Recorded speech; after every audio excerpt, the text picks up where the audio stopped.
করে আমার রান্না নাই বাড়া নাই আমি করতে কাম করতে চলবো আমরা কি তো সুজন কে দিব লাইসেন্স করে দিলে লাইসেন্স দেব। আচ্ছা রিকশা না চলে আপনি কি আর কোনটা কাম করতে পারেন? আমি তো অন্য কাজ করতে পারি না আমার দেখ ব্যবস্থা করিয়া সমস্যা নাই আমি রিক্সা চালানি বাদ দিলাম।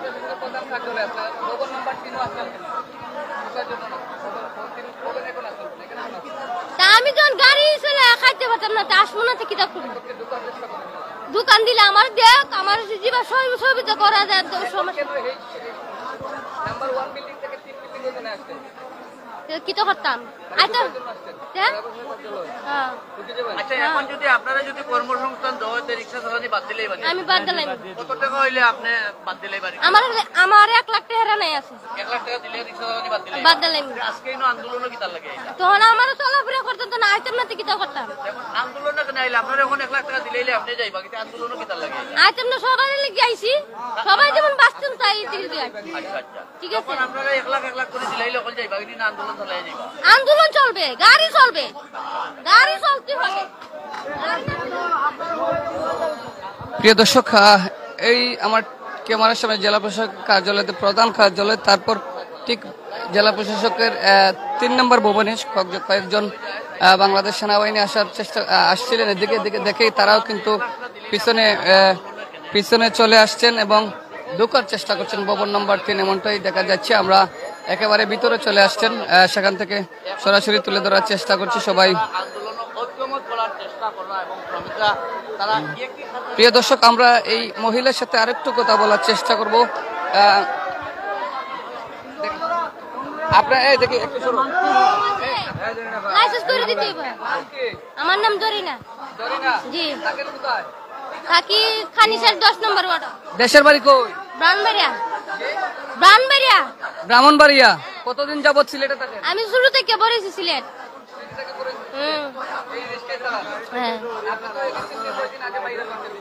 বাইরে নিলে আমার কি বাইরে বাড়তে হয় যে আমার কর্ম করি আমার খাদ্য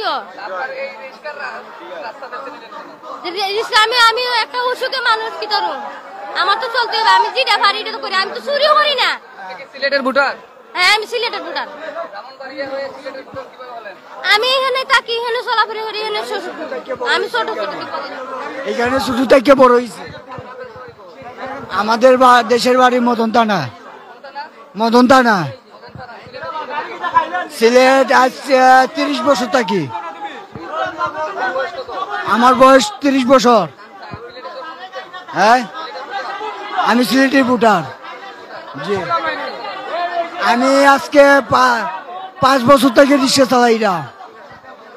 দর্শক এই মুহূর্তে আপনারা দেখছেন যে ভবন নাম্বার 3 সেখানে ঢোকার চেষ্টা করছেন এবং গাড়ি ঘেরাও করে রাখছেন এমনটাই দেখা যাচ্ছে। এই যে ঠিক প্রশাসনিক যে গাড়ি রয়েছে গাড়িগুলো একবারে কাছাকাছি চলে আসছেন আমরা সেটা তুলে ধরার চেষ্টা করছি। আপনারা দেখছেন যে সেই জেলা প্রশাসকের কার্যালয় ইতিমধ্যে প্রধান কার্যালয় থেকে ভবন নম্বর 3-এ কয়েকজন সেনা সদস্য এসেছিলেন। তারপর তাদেরকে দেখে তারা রিক্সা চালক যারা রয়েছে তারা কিন্তু ঢুকে পড়ার চেষ্টা করে ভবন নম্বর 3। সেই ভবন নম্বর 3 একেবারে কাছাকাছি চলে এসেছেন এই মুহূর্তে।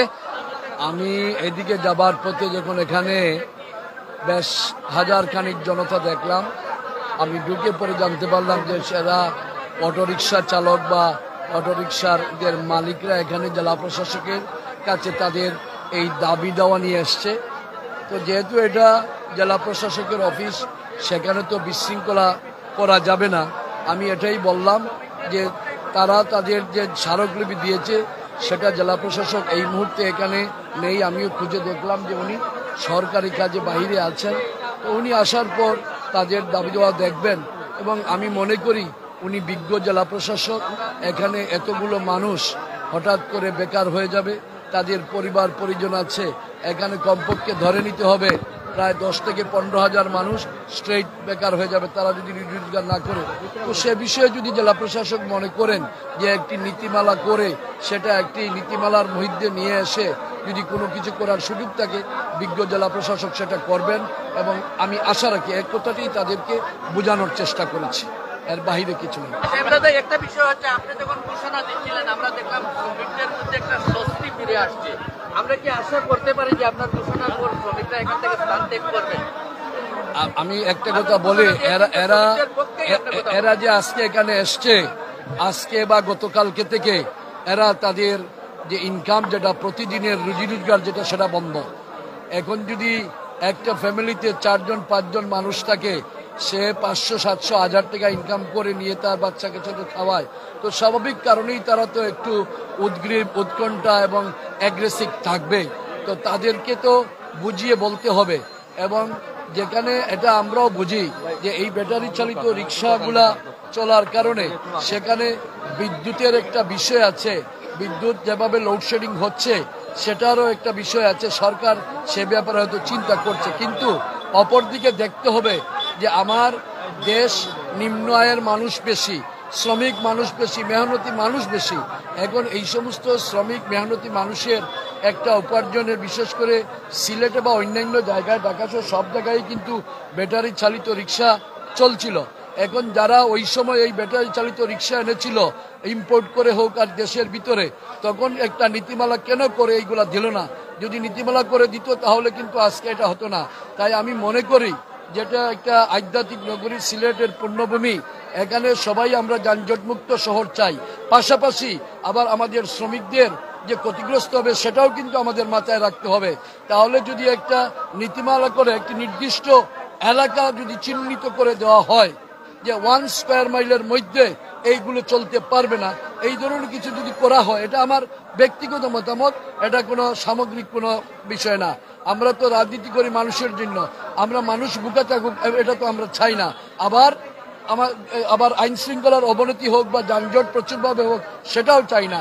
তাই আমরা মধ্যপন্থা অবলম্বন করে কিছু করতে হবে, যেটার মাধ্যমে এরাও যেন রুজি রোজগার তাদের থাকে, অপরদিকে সিলেটের যানজট নিরসন যেটা সেটা হয়। সেটা বিজ্ঞ জেলা প্রশাসক আশা করি উনি ভালো অভিজ্ঞতা আছে। উনি এই স্মারকলিপি পাওয়ার পর ওনার সেই অভিজ্ঞতা অতীতে যেভাবে বিভিন্ন ডিস্ট্রিক্টে কাজে লাগিয়েছেন দুঃসময়ে, তো এই যে কঠিন ক্লান্তিকাল সময় সেটাও আবার কাম করার জন্য বিজ্ঞ জেলা প্রশাসন। আমি আপনার কাছ থেকে সর্বশেষ শ্রমিকদের উদ্দেশ্যে আপনার বার্তাটা কি থাকবে? সকাল থেকে শ্রমিকরা আমি একটাই বার্তা, আমি আমার দল বাংলাদেশ জাতীয়তাবাদী দল শ্রমিকদের পক্ষে ছিল, আছে, থাকবে। ধন্যবাদ। আমরা শুনতে পেলাম যে মহানগর বিএনপির সাধারণ সম্পাদক এমদাদ হোসেন চৌধুরী শ্রমিকদের দর্শক, এই মুহূর্তে আপনারা দেখছেন যে সিলেট মহানগরের যে বিএনপির সাধারণ সম্পাদক সেই এমদাদ ভাই কথা বললেন যে শ্রমিকদের সাথে কথা বলে গিয়েছেন এবং শ্রমিকের ন্যায্য যে দাবি আছে সেটাও যাতে আদায় হয়, সব মিলিয়ে একটি সুন্দর সমাধান আসবে, এমনটাই আসলে ওনার প্রত্যাশা। দেশ প্রবাস থেকে যারা সঙ্গে আছেন সঙ্গে থাকুন, আপনারা সঙ্গে থাকবেন। দর্শক, এই মুহূর্তে দেশ ও প্রবাস থেকে যারা যুক্ত হয়েছেন তাদের সরাসরি দেখানোর চেষ্টা করছি। গরিব মানুষ রিক্সা চালাই, আমরা 2 মুঠো ভাত আমরা খাইতে পারি, 2 মুঠো ভাত আমরা খাইতে পারি। এখন যদি এটা বন্ধ করে দেয়, গরিব মানুষ কই যাইব? রিক্সার কি আছে? যখন সহজ পায়ের রিক্সা আছে না, সহজ প্রযুক্তির এতগুলো মানুষ তো পায়ে রিক্সা, এটা সম্ভব না। না, আচ্ছা, আপনি ওই যে ব্যাটারি চালিত রিক্সা কবে থেকে বের হয়েছে? জি, ব্যাটারি চালিত রিক্সা 2017 সাল থেকে বাইরেছে। না, এর আগে তো আর এত মানে বাংলাদেশ যে মানুষ ঘনবসতির মানুষ, তারা মেন প্রশাসন দেখতে পাচ্ছ কর্মস্থান কেমন আছে, যে জনগণ কোন সাইডে কর্মস্থান কেমন করতেছে। না এটা তো হইতেছে না, যেহেতু প্রযুক্তি, এটা তো অন্য রিক্সা তো সবাই চালাতে পারে না। আমি চিন্তা করে দেন, একটা মানুষ যদি 6 জন মানুষ 7 জন মানুষ খাওয়াই অটো চালায়, অনেক প্রতিবন্ধী মানুষ, 6 জন মানুষ যদি খাওয়াইয়া থাকে, আপনি বিবেক করে দেখুন যে একটা মানুষ যদি ইনকাম করে 6 জনের উপরে, সে চলবে কিভাবে?